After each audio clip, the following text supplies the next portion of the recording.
Unlock the power of your mind. This is Provocative Enlightenment with Eldon Taylor. Thank you for joining us today and welcome. This is an hour dedicated to understanding a little more about ourselves, our beliefs, and how we approach enlightenment. Indeed, an hour devoted to learning something more, not just about the world of shoes and ships and sealing wax, but about how, what, and why we think as we do.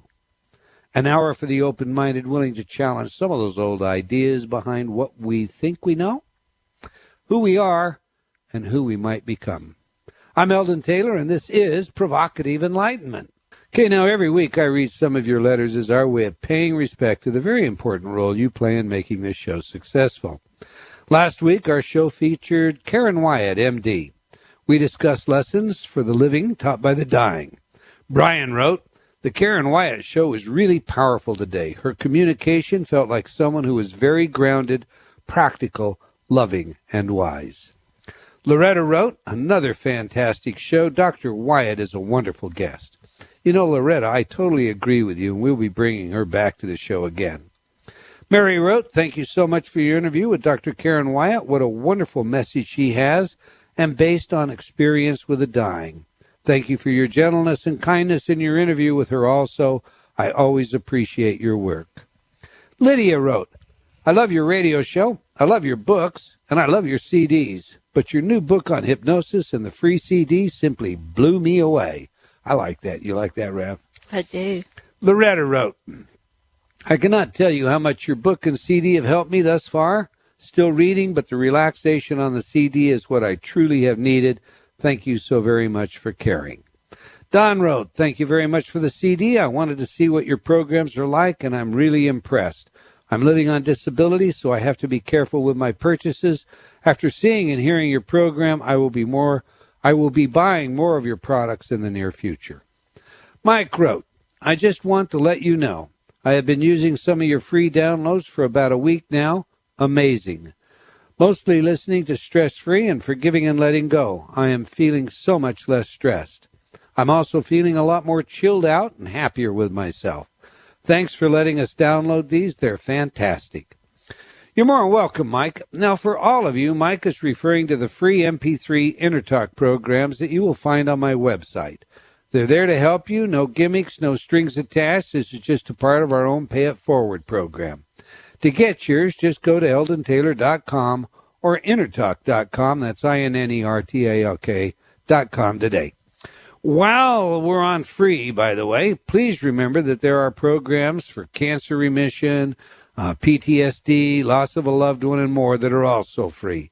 You can obtain them as a CD by paying shipping, or you can download them at no cost to you. Again, check them out at either of my websites. Okay, today our guest is not available until 15 past the hour, and it's Election Day. As such, I would be remiss if I did not remind all of you to be sure and vote. I don't know about you, but I, for one, will be thrilled to have this one in the history books. The emotions attached to this election have never been higher, at least in my lifetime. And because of that, I would urge all of you to remember who you are and what really matters. To borrow Dr. Wyatt's words from last week. Tomorrow morning, we should know the outcome, and whoever wins, that person is our. And let me emphasize that, our president. This is our country, and we support our president, so I would hope that some of the vitriolic animus out there simply ceases. To that end, I want to share a letter I received regarding a post I made on my Facebook page last week. I posted a new study that was reported in Science News titled, "This is Your Brain on Politics. Neuroscience Reveals Brain Differences Between Republicans and Democrats." I posted with only this comment: "I have posted findings of this nature before, but here we have a new twist." Now, the new twist was this, quoting from the article, quote, "The results found more neural activity in areas believed to be linked with broad social connectedness in Democrats, friends, the world at large, and more activity in areas linked with tight social connectedness in the Republicans, family and country. In some ways, the study confirms a stereotype about members of the two parties. Democrats tend to be more global, and Republicans more American-centric. But it actually runs counter to other recent research indicating Democrats enjoyed a virtual biological lock on caring for others. Continuing to quote, the results were a little surprising. This shows the picture is more complicated. One possible explanation for our results is that Democrats and Republicans process social connectedness in a fundamentally different way. Okay, that's the post. To that posting on my Facebook, a former friend, and I say former because she unfriended me, left a Karl Rove quote suggesting that as people do better, they vote Republican unless they have too much education. Now, that's a thoroughly stupid gaffe by Rove. If he really believes that, that's a thoroughly stupid statement. But I responded by pointing out that both sides make gaffes, and we can't judge one by the other. Indeed, I offered one by President Obama that he has apologized for, the infamous remark regarding small-town voters who are, quote, bitter and cling to their God and their guns, close quote. Now, the following was our private exchange, and I share it only to emphasize. Remember what really matters. She wrote, quote, you know, a very wise and very rich marketing genius with a 30-year stellar reputation in the industry told a group of business owners, of which I was one, that if a person was in business, the most ignorant and damaging thing he could ever do was publicly make statements about politics or religion, that doing so would forever alienate the customer. That has never been more true than what I have seen from you, Dr. Taylor. I have a stack of your books. I have a stack of your CDs. I have bought your CDs and given them to friends and family. I have recommended cancer patients and war veterans suffering PTSD take a look at your work. I'm involved with a health and wellness group whose members number 5,000, and I've talked you up there and know a lot of sales of your products were generated by those group members. Because I have seen you be completely and totally wrong when it comes to political statements made, I have questioned your thinking, which in turn makes me question your work. This statement just made to me by you really underscores the hatefulness I've seen coming from you. I have questioned myself using your work based on how you obviously think. I told myself to ignore my misgivings, but you just set my thinking straight.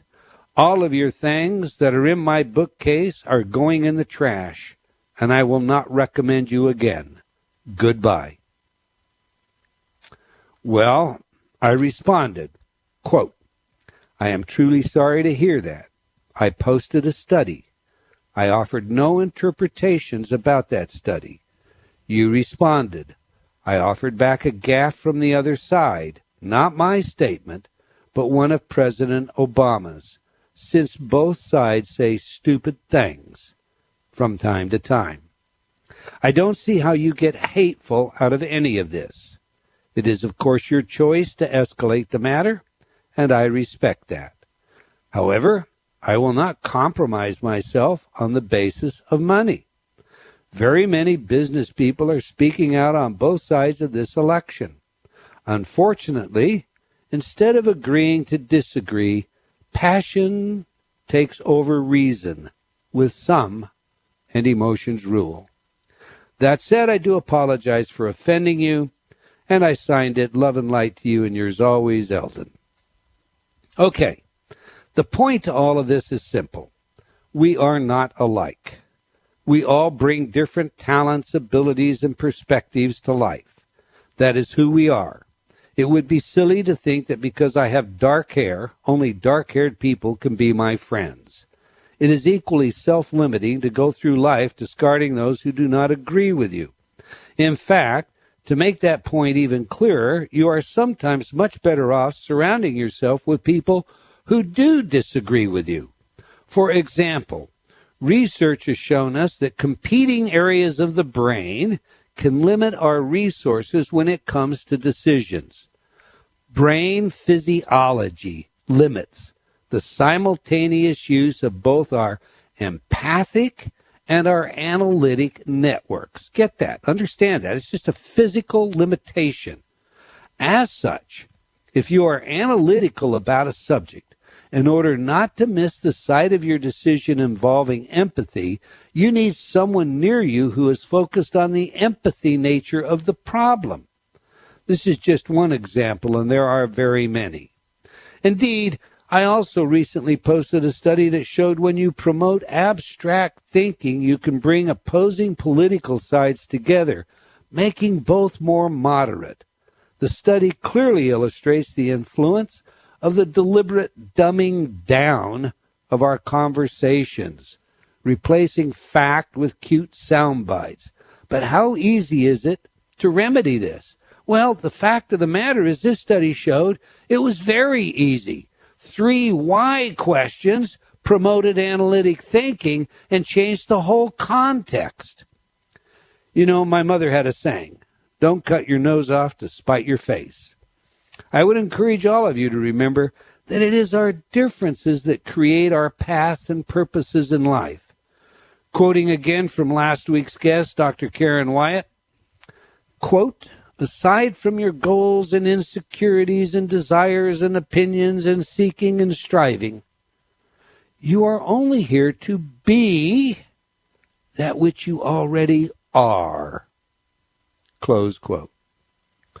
So in the end, the fact that I posted a science study, not one I conducted or funded, a journal-published study, and then followed up by balancing a one-sided post made by a so-called friend on Facebook that implied Republican values were for lesser-educated people, with a like quote from the opposing side that implied that Republicans were folks angrily clinging to their God and guns, led one woman to not only throw out books and CDs, maybe she even burned them, but to deny providing valuable information to patients who could benefit from programs we make available free.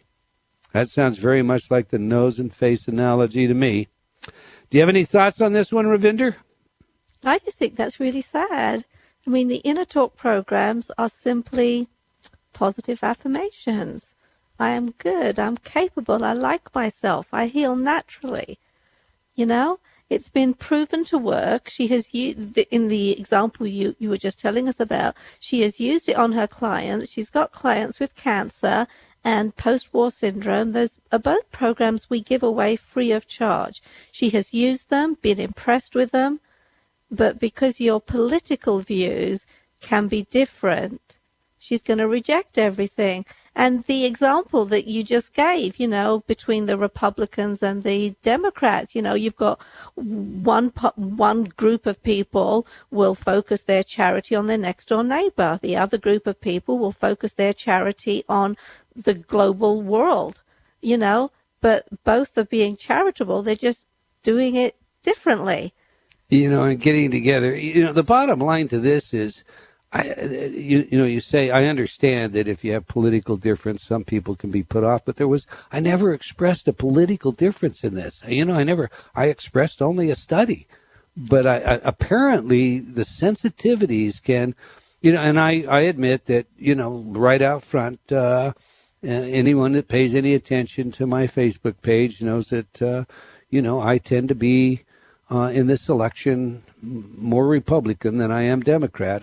There's no question about that. I think of myself as being centrist usually, but I want to see things change in our country. I want to see things work for the better. But I don't want to get on that, because this was not about politics. This was about a science study that made some statements and then about balancing arguments. But everyone is so invested in their beliefs that they're not hearing it anymore. See, and that's the real point. The point is, do we stop and think? Do we remember that we are spiritual people? Now, what kind of spirituality is it that we manifest when we decide to be hateful? I don't know. What kind of spirituality? And I mean, this is a cheap shot, but It's election day. What kind of spirituality is there in voting for vengeance? To me, it just seems like if we put our thinking caps on and we become analytical about these processes, we see that both sides do stupid things. Both sides are guilty of all the same kinds They're all of politicians. garbage, And when we do that, I think we can get to the real issues, and we can decide then, even if we disagree, that it's okay we disagree, that indeed can be a complementary way for us to proceed. Well, enough of that, I guess, huh? I do want to thank all of you for our letters. And I do invite you to opine by sending your email to eldon@eldontaylor.com. And by the way, in case you didn't know, you can join me on Facebook as well and leave your notes and letters there. I do share them even when they scald me. All right. We can't get all your letters on the air, but they do impact our programming. And once again, I both appreciate and thank you for your feedback and continued support. Now to today's show, Conscious Creation, Part 2 of Spiritual Lessons from a Life of Acting with our special guest, Dee Wallace. Actress Dee Wallace is the author of Conscious Creation, The Big E, and her newest, Bright Light. Dee has worked with every kind of co-star from Cujo to Lassie, as well as countless directors, producers, and some of Hollywood's biggest names. She became an icon in the role that would define motherhood for a generation as Mary in E.T., the Extraterrestrial. Her 130 films range from some of the scariest to the funniest ever made, including Cujo, The Howling, 10, The Frighteners, and Critters. In fact, as one of Hollywood's reigning scream queens, I like that term, when asked about how working on so many horror films affects her career as a healer, she responds, quote, "It has certainly made me an expert on fear," close quote. Well, she has starred in 4 television series and more than 400 commercials and is one of Hollywood's most sought-after TV guest stars. A beloved acting coach, she is also internationally known as a healer with 2 global radio shows and a series of healing seminars. Her newest book, Bright Light, takes readers along on her emotional, spiritual, and professional journey, but she doesn't allow us to sit on the sidelines as merely an observer to her life. Instead, she uses her journey as a metaphor for always expanding the lessons she experienced in her own life to a larger wisdom valuable for all of us. Dee has been with us before, and you all loved her. You asked for her to have her back. So we have asked her back, and she is here. Let's get her in here. Welcome to Provocative Enlightenment, Dee Wallace. Oh, I'm so glad to be back with you. Well, good. I'm thrilled. What have you been up to since we talked last? Oh, my goodness. You have an hour? I literally just got back from Bulgaria Sunday night. You did? Yes, I was in Bulgaria shooting a movie. And before that, I was in Spain being celebrated for my life's work. And before that, I was teaching a seminar here in California on healing. No, that's great. That's terrific. You know, I happened to look. You have 2 websites out there, and I happened to look at one of your websites, and I see all these films that are in progress. I mean, I don't have them at the top of my head. There must be 6 or 8 of them that are about to be released or that they're editing that you're involved in just this year. Yes, I've been pretty busy this year. Now, keep in mind that a lot of these I go in and I do a week on, So it's not like shooting Cujo or E.T. where I was working 3 months steady. So, but what makes me happy is that I'm doing everything that makes me happy. I get to act and I get to do the healing work, which I'm incredibly passionate about, and my radio shows, and that just makes your life pretty cool, doesn't it? When you get to do all the things you love to do. As far as I'm concerned, I think it's perfect. Absolutely perfect. I love my life the same way. Listen, it's election day. So without compromising you in any way, do you think that participating in our electoral process is a spiritual duty? I mean, We live in a country where our freedom is at least supposed to be best represented in our free elections. So should we meet the electoral challenge the same as we meet any other challenge in our life by taking responsibility and doing our best with the challenge, or should we just kind of bury our head, ignore all the political nonsense, and get on with our lives? What are your thoughts on that? Well, I think we should ignore all the political nonsense and absolutely take responsibility in exercising the free will that we were given to make a choice. And I really, according to my channel, and I must admit I was as surprised about this as just about anybody, it's not so much about who the choice is as that you make a choice. That's what's at stake here. That's what's important for us to know that we are consciously, when we vote, creating and putting our intention back out into the energy of this world. If we don't do that, then we are consciously saying, my choice, my energy, my intention doesn't matter, and therefore I will not exercise the free will I was given as the God I am. And that's what I think is important about it, Eldon. And I totally concur. And you missed the setup piece because, obviously our connection time was delayed with you coming in. But it seems that there's a lot of deep emotion and some really genuinely vitriolic comments that are out there. And people just really impassioned, more so than I've ever seen. People are in fear. Is that what it is? I mean, I guess I just think, look, we're spiritual beings making these choices, these decisions. Yes, but you see, most people aren't consciously making a choice. Otherwise, they would know that their power lies within the creation of themselves.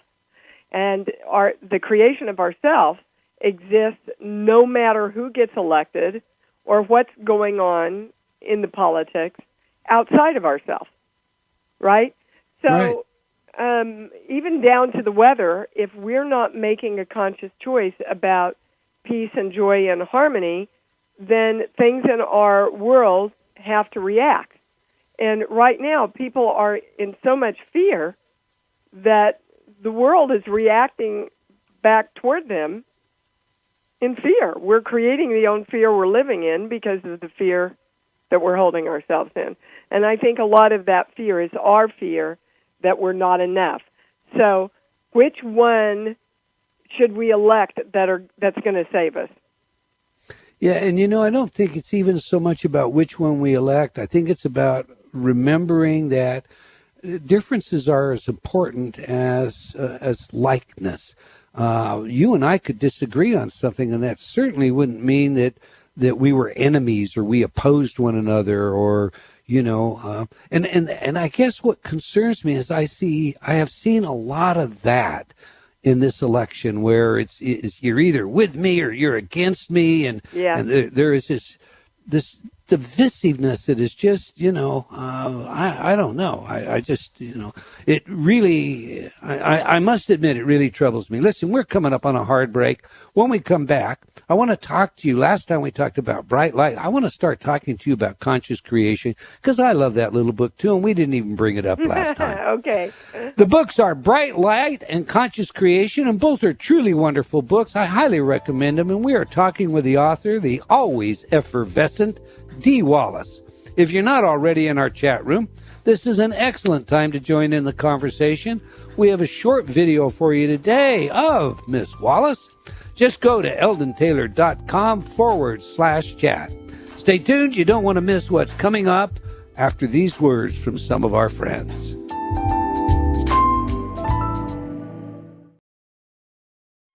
Confusion, deception, manipulation, feeling a bit controlled, lost. Learn how you can take back control of your life through proven techniques in Eldon Taylor's revised edition of Choices and Illusions.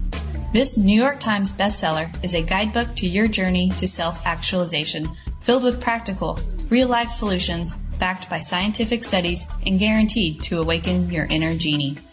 Get your copy today from all books. Have you talked to yourself lately? What does that inner voice say? Are you constantly hearing negative feedback? Ready for a change?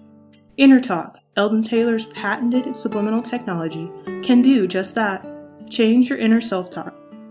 Turn off the negative by replacing it with positive affirmations. Inner talk has been researched at universities such as Stanford and by governments around the world, and has been proven effective at priming your self-talk. Armed with a new positive outlook, you'll find everything becomes easier, from losing weight to stop smoking, giving presentations to riding horses. Learn new things to being a powerful salesperson. Choose your title for change today. Visit www.innertalk.com. That's INNERTALK.com. Innertalk.com.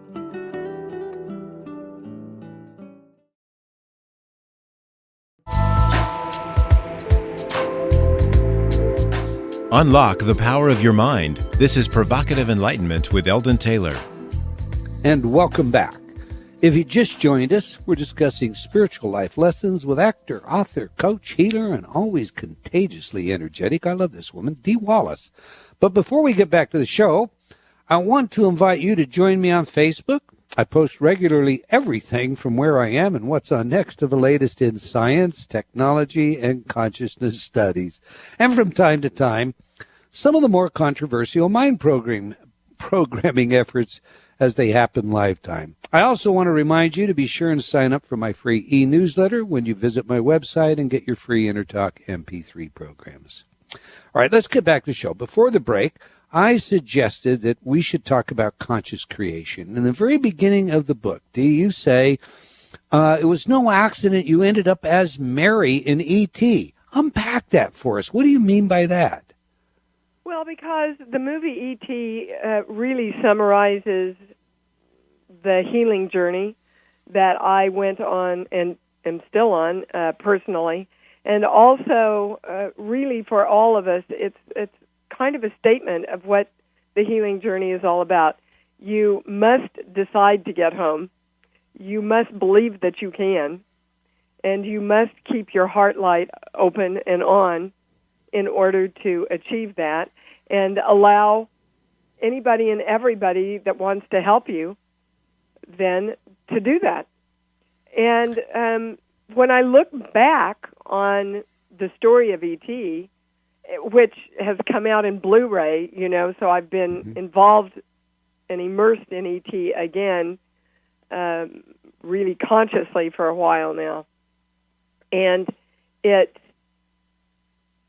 is so apparent to me why it has become our Wizard of Oz.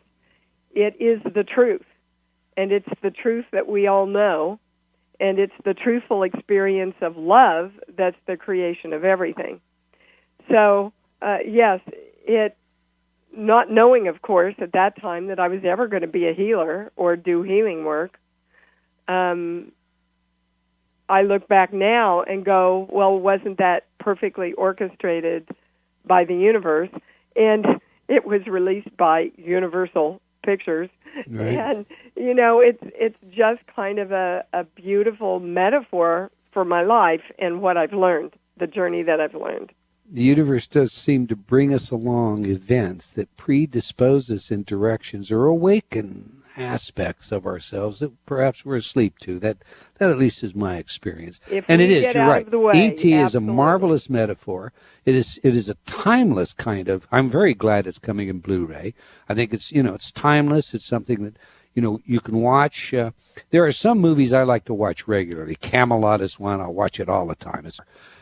E.T. is another one, Wizard of Oz, as you mentioned. But this one is timeless. It's a great, great metaphor. Now, in your book, you address the creative force, how it works, and creative intuition. Share this construct with us, please. What do you mean by creative intuition? Well, I understand this a lot better because I learned it first as an actor. And when I finally found and discovered my acting technique, it was freedom for me. I had studied with the great Uta Hagen and a lot of other teachers that taught acting from the perspective of breaking everything down and breaking it down into beats and figuring things out. And that quite truthfully, never worked very well for me. I'm more of an instinct kind of girl.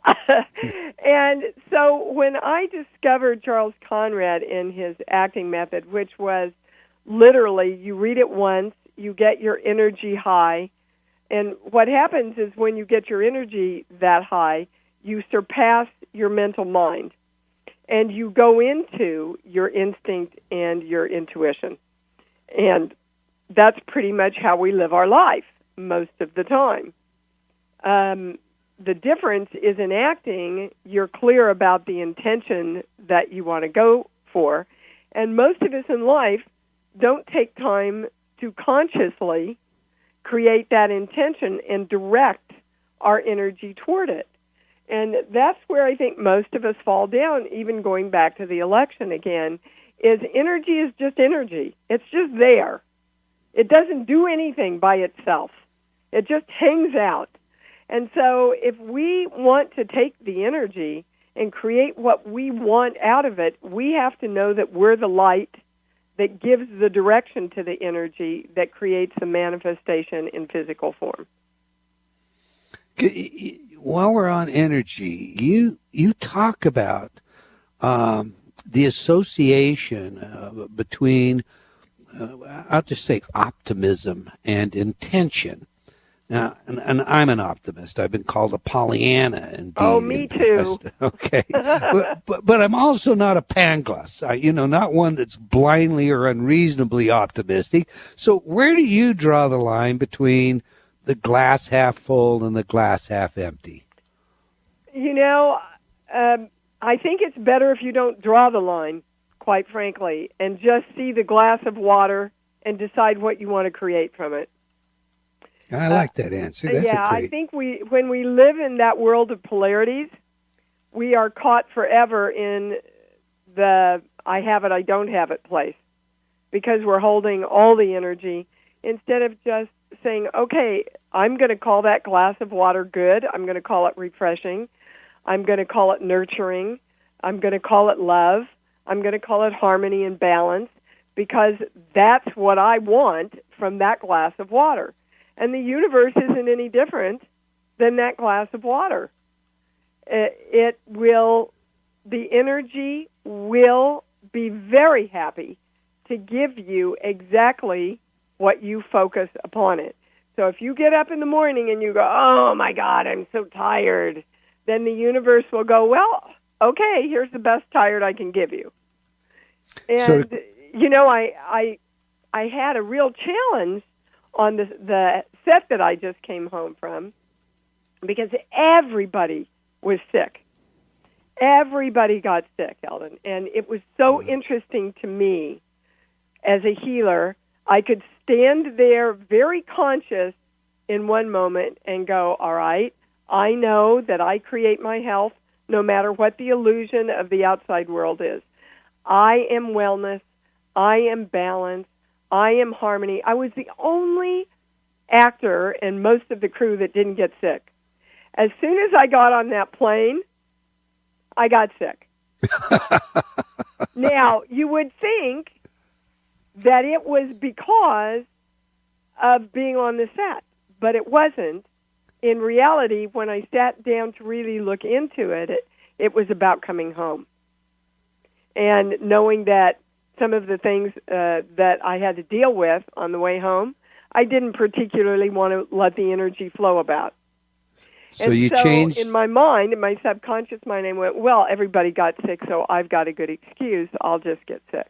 And I didn't catch that thought, you see. Right. I didn't catch that one. And that is the trick of conscious creation, is, I would stand on the set and be very conscious of doing that, and then 5 minutes later, I would hear myself with the thought, oh, my God, it's a good thing I brought antibiotics with me.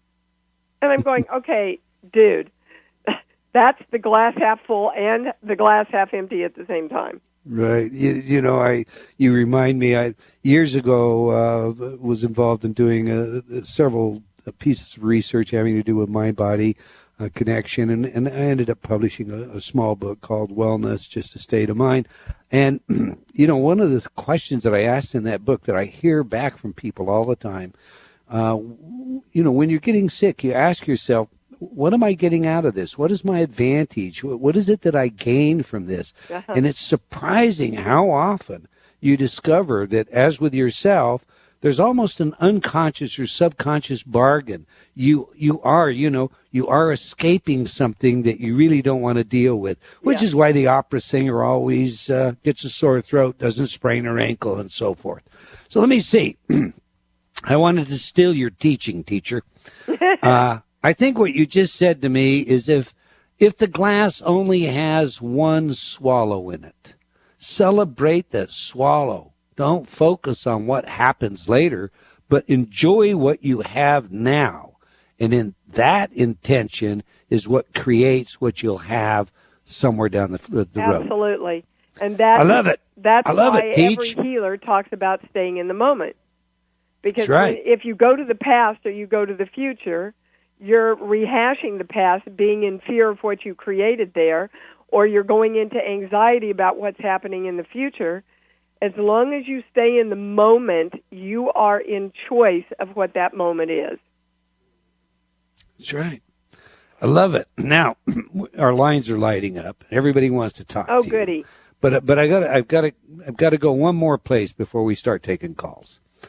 I posted a piece a few weeks ago that reminded us all of the power of words. And I have said that sticks and stones might break your bones, but words will slice and dice you.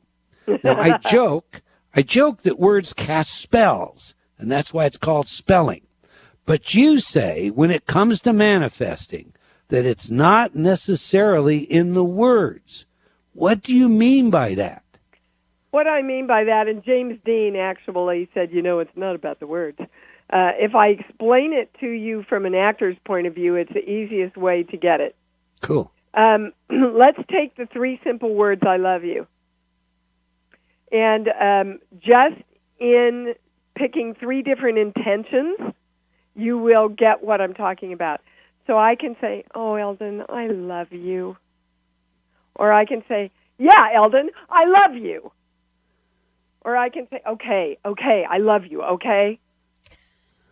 So it's the same words, but very, very different intentions behind them. You mean the first one wasn't true? No, that was the true one. That was the true one. But you understand what I'm saying is... I do. Is that it's the intention and the vibration behind the words.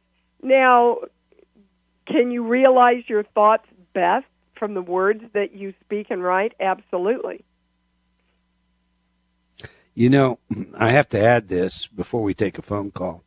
I thought that's kind of where you were going to go when I read your book. Not long ago, we ran just a small pilot study. And what I wanted to know with a pilot study is, would synthetic voices, mechanical voices generated from the computer in a subliminal content be as effective as bringing real people into the studio and having them say these things in such a meaningful way and thoughtfully and slowly and, going through all of that? Wouldn't it be just so much easier if I just, typed in what I wanted, the affirmation, let the computer say it all? Here's a male, here's a female, here's a child voice, all mechanical, no talent fees, etc. So we created 2 different programs, one with the mechanical, one with the real voices. The difference was marked. What you just said is so very, very true. We process, even unconsciously, inflection, intonation, much more than we do the mechanical nature of words. You ready to take some calls? The universe does the same thing. I'm fascinated about that. I would love you to send me that study, Eldon. I'd love to. It's a pilot study. It's a small pilot study, but it was impressive enough to me to say, well, I'm not going to mess around with doing anything mechanical. So I'd love to send it to you. Are you ready to take some calls? I would love to take some calls. All right. We have Robin on the line from Indianapolis, Indiana. Robin, welcome to Provocative Enlightenment. You have Dee Wallace at your beck and call. Hi, Robin. How are you? Hello there. I'm a bit stunned, I have to say. Why, darling? Well, I'm so glad I've continued to listen. If I hadn't have been on hold on the phone, I might have already gone off to vote. I'm still going to vote as soon as this ends. But good for you. Yeah. I guess what I'm up against right now, and I hope this helps a lot of other people too, is I've been very, very ill and on disability for around 15 years, and I've now come to the point where I'm healthy enough, whole enough, well enough for me to get back into work and leaving the illness and all of that behind. And so I guess what I'm up against is fear. I'm afraid I'm not the same person that I was 15 years ago, and the world isn't the same. And maybe I'm already setting myself up for failure and fear, and that's what I said. You see, you're doing exactly what we were just talking about. Yeah. You're living in the past and going right to the future. Right. So you are the same spiritual being that you were 15 years ago, baby. Yeah. You have always been the same spiritual being. What you want to focus on now is not moving on from the illness or leaving the illness behind. What you want to focus on is the joyful creation of my life now. Can you feel the difference between those two things? Yes. Yes, okay. I can. Yes. So if you're really going to move on from your illness, you can't keep focusing on your illness to move on from. Yeah. You understand? Yeah. Yeah, I get that you really got that. Now, you see, that emotion that we just heard, when she understood that, you can't mechanically repeat that, Eldon. That's a true energetic shift of enlightenment that you just heard from her. And what I want you to know, my beautiful, beautiful person, is that the God of you will not let you down. The God of you came through this because it wants to survive, and it wants to flourish, and it wants to create itself in joy and happiness and abundance and health. And that is what you focus on. That is what you claim. That is what you commit to. And then you ask all the energy of the universe to come in and partner with you in the creation of that, okay? Yes. Did I answer your question? Yes. Yes. And by the way, the channel also wants me to bring forward for everyone, you are not voting for them. You are voting for yourself. Mm. The act of voting you are doing for yourself, much like giving money to the poor on the street. Mm-hmm. As Neil Donald Walsh says, it's your moment. It's your moment to experience your power of free will. It's your moment of experiencing your affluence and your giving and the fact that you are being involved in the world that you wish to create. So just know, baby, you came through this because you are powerful. Now use that power to joyfully live out the rest of your life, okay? Yes. You bet. Yes, thank you so much. Many blessings. Bye-bye. Thanks for calling, Robin. Thank you.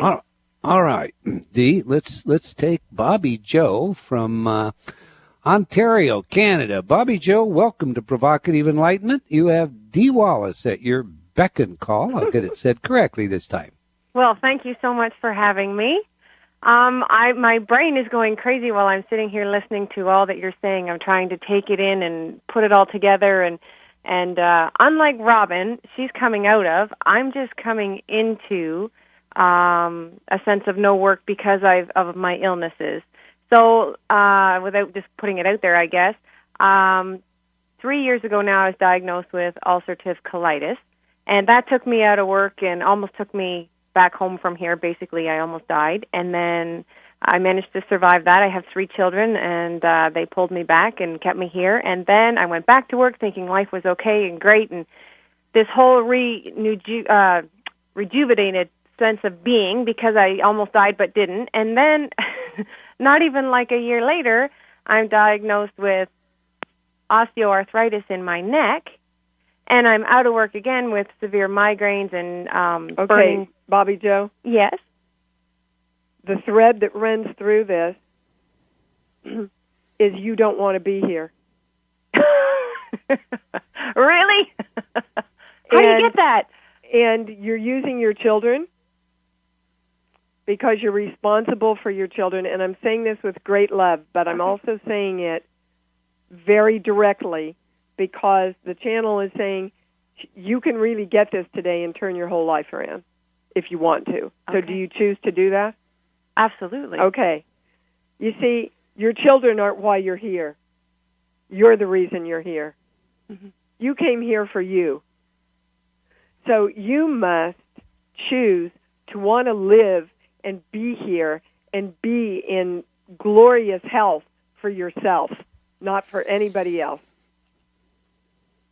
That's the first thing. So do you choose that right now? Absolutely. Okay. Now we're going to the second thing. Hold on. Sheets, book. Give me a song, please. Any song that comes into your mind.